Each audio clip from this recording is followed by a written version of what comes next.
Okay Bhargav, Congress లో పట్నం మహేందర్ రెడ్డి చేరికకు సంబంధించి మరిన్ని వివరాలు మా ప్రతినిధి భార్గవ్ అందిస్తారు. భార్గవ్ చెప్పండి. ఎగ్జాక్ట్లీ. గత కొన్ని రోజుల నుంచి కూడా పట్నం మహేందర్ రెడ్డి కాంగ్రెస్ లో చేరబోతున్నారంటూ కూడా ఎప్పటి నుంచో వార్తలు వస్తున్నాయి. సో ఈ నేపథ్యంలోనే ఖచ్చితంగా కాంగ్రెస్ పార్టీలో ఆయన చేరబోతున్నాడనే వార్తలు పెద్దగా వినిపిస్తున్నాయి మనకి.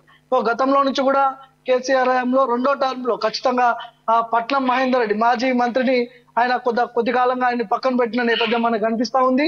అదేవిధంగా సిట్టింగ్ అంటే కాంగ్రెస్ లో గెలిచినటువంటి పైలట్ రోహిత్ రెడ్డి ఇటు బీఆర్ఎస్ లోకి రావడం వల్ల మళ్ళీ సిట్టింగ్లకే సీట్లని కేసీఆర్ అనౌన్స్ చేయడం జరిగింది. ఈ నేపథ్యంలోనే కొంత ఆయన అసంతృప్తిగా ఉన్నాడు. అంటే ఒకనొక దశలో 2023 అసెంబ్లీ ఎన్నికలకు ముందు ఇదే పట్నం మహేందర్ రెడ్డి ప్రస్తుత మాజీ మంత్రి జూపల్లి కృష్ణారావుని కలిసి కాంగ్రెస్ లో చేరితే ఎలా ఉండబోతుంది, చేరితే ఎలాంటి స్థానం కనిపిస్తారు, సో అలాంటి చర్చలు జరిగినాయి.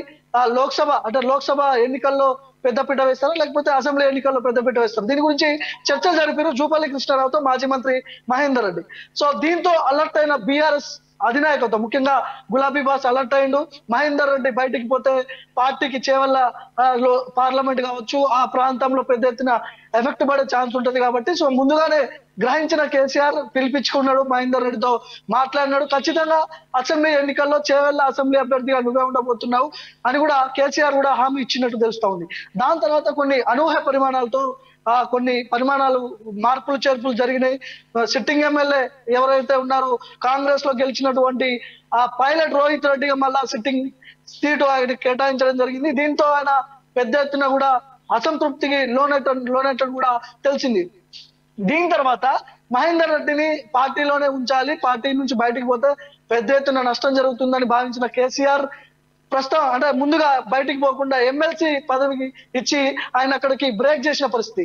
దాని తర్వాత తెలంగాణ భవన్ లో జరిగినటువంటి కొన్ని సమావేశాలు, చేవెళ్ల పార్లమెంట్ సంబంధించిన ఆ సమావేశాల్లో కూడా ఇటు మాజీ ఎమ్మెల్యే పైలట్ రోహిత్ రెడ్డి కావచ్చు, మాజీ మంత్రి పట్నం మహేందర్ రెడ్డి ఇద్దరి మధ్య పోటాపోటీ ఘర్షణ నెలకొంది. BRS party working president KTR ముందే వీళ్ళు కుర్చీలు విసురుకున్న నేపథ్యం మనకి కనిపించింది. గల్లాలు కొట్టుకునే అంత సిచ్యువేషన్ కూడా అక్కడ క్రియేట్ చేసిరు ఆ తెలంగాణ భవన్ లో చేవెళ్ల పార్లమెంటు ఆ సమావేశంలో జరిగినటువంటి సందర్భం ఇది. సో దీని తర్వాత చివరి నిమిషంలో పట్నం మహేందర్ రెడ్డికి ఎమ్మెల్సీ నుంచి మంత్రి పదవి ఇచ్చిండు కేసీఆర్.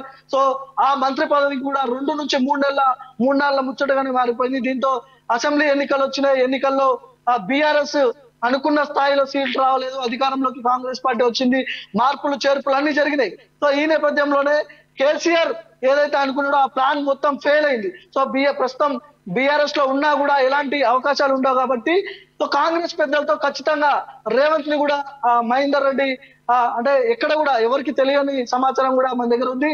రేవంత్ రెడ్డిని కూడా మాజీ మంత్రి మహేందర్ రెడ్డి కూడా కలిసినట్టు సమాచారం. చేవెళ్ల లోక్సభ బరిలో మహేందర్ రెడ్డి లేకపోతే మహేందర్ రెడ్డి సతీమణి సునీతారెడ్డి ఈ ఇద్దరు పేర్లు కూడా వినిపిస్తా ఉన్నాయి. పెద్ద ఎత్తున లోక్సభ బరిలో నుంచి ఖచ్చితంగా మహేందర్ రెడ్డిని కానీ మహేందర్ రెడ్డి భార్యను కానీ చేవెళ్ల లోక్సభ బరిలో కాంగ్రెస్ అధిష్టానం దింపబోతుందని కూడా వార్తలు వస్తున్నాయి. ఓకే భార్గవ్, అయితే 3 రోజుల కిందట ఉమ్మడి మెదక్ జిల్లాకు చెందిన 4 బీఆర్ఎస్ ఎమ్మెల్యేలు సీఎం రేవంత్ రెడ్డిని కలవటం సంచలనంగా మారింది. పార్లమెంట్ ఎన్నికలు దగ్గర పడుతున్న తరుణంలో ఈ పరిణామాలను ఎలా అర్థం చేసుకోవచ్చు? ఎగ్జాక్ట్లీ. ఉమ్మడి మెదక్ జిల్లాకు అక్కడ మెదక్ పార్లమెంట్ కు సంబంధించిన ఎవరైతే ఎమ్మెల్యేలు ఉంటారో ఇటు సునీతా లక్ష్మారెడ్డి కావచ్చు, గుడె మైపాల్ రెడ్డి కావచ్చు, ఇటు మాణిక్రావు కావచ్చు, కొత్తకోట ప్రభాకర్ రెడ్డి కావచ్చు, వీళ్ళందరూ కూడా గత కొన్ని రోజులు రీసెంట్ గా ముఖ్యమంత్రి రేవంత్ రెడ్డిని కలిసిరు. కలిసిన తర్వాత పెద్ద ఎత్తున వార్తలు వచ్చినాయి. 4 ఎమ్మెల్యేలు కాంగ్రెస్ లో పోతున్నారు అనే పెద్ద బ్రేకింగ్ న్యూస్ వేసుకుని ఇవన్నీ జరిగినాయి.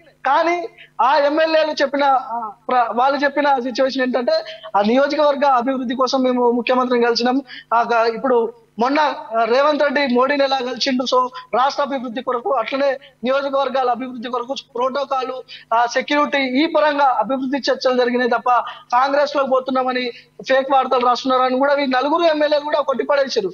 సో దీని తర్వాత ఏదేమైనప్పటికీ ముఖ్యమంత్రిని ఫార్మాలిటీ కలిసినమా లేదా అనేది చూస్తే ఈ రోజో రేపో ఖచ్చితంగా ఈ ఎమ్మెల్యేలు కావచ్చు, ఇప్పుడు చెప్తున్నటువంటి మాజీ మంత్రి మహేందర్ రెడ్డి కావచ్చు ఖచ్చితంగా కాంగ్రెస్ లో పోయే అవకాశం ఉంది కాబట్టి ముఖ్యంగా మాజీ మంత్రి మహేందర్ రెడ్డి పేరు వినిపిస్తా ఉంది గట్టిగా. లోక్సభ పార్లమెంట్ బరిలో ఆయన ఉండబోతున్నాడు.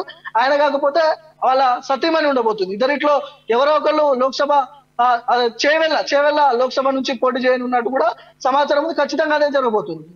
Okay, thank you Bhargav.